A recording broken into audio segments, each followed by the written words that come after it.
This is something that people of this state have been fighting against AFSPA for so long. This is bad. I have maintained this. I have spoken against this act for 30 plus years now. I've called it as a blot on Indian democracy, number one. And we have enough experience. In Nagaland, voting incident is still fresh in our mind. We don't like it. This is something that we need to understand first. There was a naked protest. There was a young chap who burned himself to death. And if you don't have a sensibility of that history and you are reimposing it, this is first thing. Second, after 1972 amendment, the power to impose AFSPA was given to the central government as well. Before that, since law and order is a state subject, the initial framer of the, this law only gave the power to the state government. In 72, they have amended it, and center has it. Now, amazing thing is, this is very revealing. Among all the states where the AFSPA has been imposed, Manipur now stands as the only state where some portion of Manipur is imposed by the central government and some by the state government. So, in other words, certain territories are being controlled, decisions are controlled by the union government and some by the state. This is an erosion of federal structure. And this is the complete lack of coordination also between the center and the state government, hence our tragedy. This is the third one. You should remember that the notification mentioned something very interesting. It said, for coordinating these armed forces.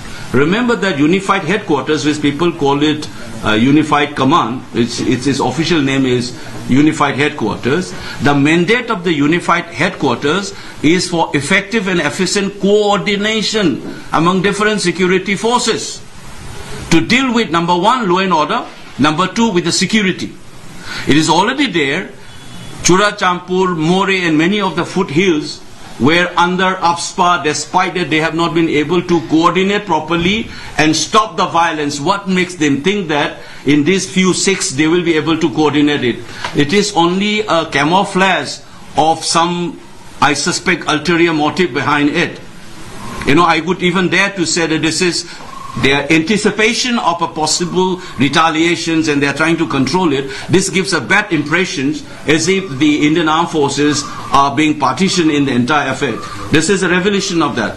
Last but not the least, we should not forget that AFSPA being introduced in Manipur in this fashion and the mentality they have expressed, they said that, you just see the official being quoted in national media says that this will not immediately lead to